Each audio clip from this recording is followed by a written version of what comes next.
नमस्कार फ्रेंड्स, मेरा नाम डॉक्टर संजय अग्रवाल है और मैं एक डर्मेटोलॉजिस्ट हूँ और मेरा खुद का एक सेंटर है कॉस्मेटिक के नाम से दुर्गापुरा के अंदर, जहाँ पे सभी तरह की स्किन और उससे रिलेटेड जितनी भी बीमारियाँ होती हैं उनका निदान किया जाता है। और आज जिस टॉपिक पर हम डिस्कशन करने वाले हैं वो है कि बार बार फंगल इन्फेक्शन जो होता है उससे हम कैसे बच सकते हैं। बिकॉज फंगल इन्फेक्शन बहुत ही कॉमन एक डिजीज़ है जो पाई जाती है सभी वर्ग के लोगों के अंदर।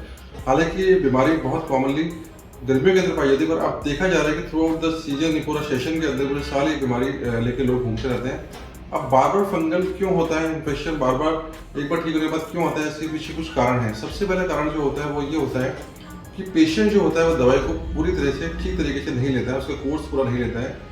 डॉक्टर्स के पास जाने के बाद, डर्मेटोलॉजिस्ट को दिखाने के बाद जो डॉक्टर उनको दवाई प्रिस्क्राइब करते हैं 7 से 10 दिन की, तो वो 7 से 10 दिन की दवाई लेके ही लगता है उसको मैं ठीक हो गया हूँ। जरा भी बीमारी कम होती है, फंगल इन्फेक्शन कम होता है तो उसको लगता है मैं ठीक हो गया हूँ, ऐसे में वो दवाई को देना बंद कर देता है, which is not right.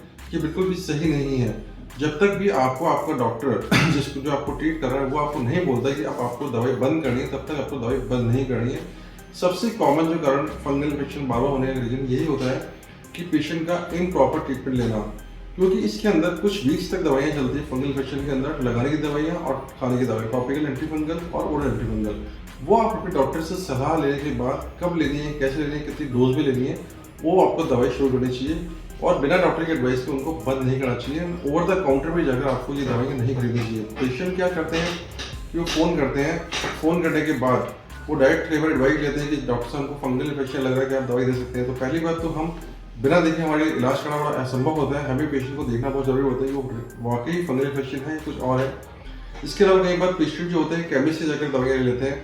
Chemist जो खुद उनको प्रिस्क्राइब नहीं करनी चाहिए दवाई, बिकॉज वो एक डॉक्टर से ही दवाई देनी चाहिए। बिकॉज अगर आपने कहीं भी जाकर कोई दवाई ले ली, कुछ क्रीमें आती है जिसके अंदर होती है स्टेरॉइड मिला हुआ होता है, तो एंटीफंगल क्रीम के साथ कई बार स्टेरॉइड कॉम्बिनेशन में कुछ दवाइयाँ होती हैं जो लगाने से भी फंगस बहुत बढ़ जाता है। एक बार तो फंगस थोड़ा कम होता है लगाने पे, लेकिन उसके बाद जैसे उसको बंद करते हैं तो फंगस फ्लेयर अप हो जाता है। तो स्टेरॉइड वाली जो क्रीम है वो बिल्कुल नहीं यूज करनी चाहिए फंगल इन्फेक्शन के अंदर, बिकॉज उसकी वजह से कई बार देखते हैं ग्रोइन के अंदर स्ट्रेच मार्क बन जाते हैं। वो उसी वजह से बनते हैं जब आप बिना डॉक्टर की एडवाइस लिए, बिना डर्मेटोलॉजिस्ट की एडवाइस लिए आप किसी भी तरीके से कोई स्टेरॉइड क्रीम लेके उसको लगाते हैं तो स्ट्रेच मार्क बढ़ जाते हैं और चमड़ी भर की पतली हो जाती है। इसके अलावा कई बार लोगों को देखा गया है कि वो स्टेरॉइड क्रीम फेस के ऊपर पे लगा लेते हैं और उस फेस पे लगाने की वजह से उनकी चमड़ी पतली हो जाती है, लाल हो जाती है। इसके अलावा चेहरे पे बाल भी आ जाते हैं। तो ये हमें बहुत ध्यान रखना है कि हमें कोई भी दूसरी दवाई, एंटीफंगल दवाई जिसके अंदर स्टेरॉइड मिक्स हो, वो बिना डॉक्टर की एडवाइस से नहीं लगाना है। तीसरा ये होता है कि हाइजीन मेंटेन करना बहुत जरूरी है। ये एक बहुत बड़ा कारण है फंगल इन्फेक्शन बार बार होने का।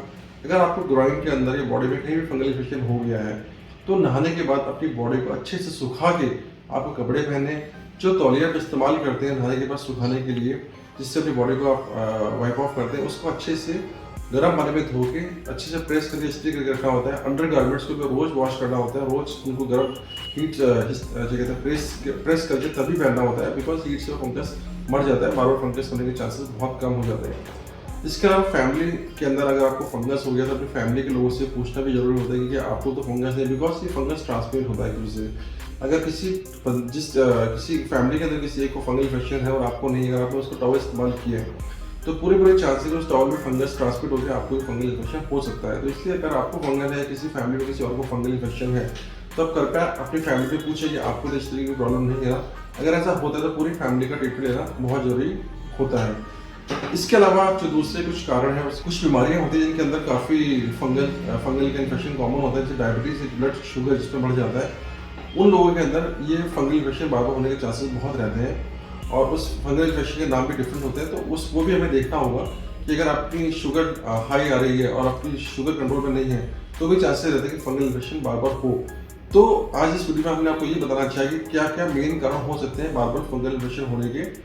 तो हमें इन चीज़ों का ध्यान रख के इन चीज़ों को अवॉइड करना है। और जब भी आपको लगता है कि आपको कोई फंगल इन्फेक्शन हो रहा है तो तुरंत अपने नियर बाय जो भी डर्मेटोलॉजिस्ट होता है, स्किन स्पेशलिस्ट होता है, उसके पास जाके सलाह लें।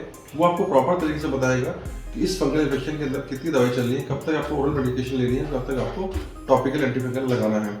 तो आज का वीडियो इसी पे हमारा केंद्रित था और इसी तरह के और वीडियोस हमारे रेगुलर हमारे यूट्यूब चैनल पर आते रहेंगे।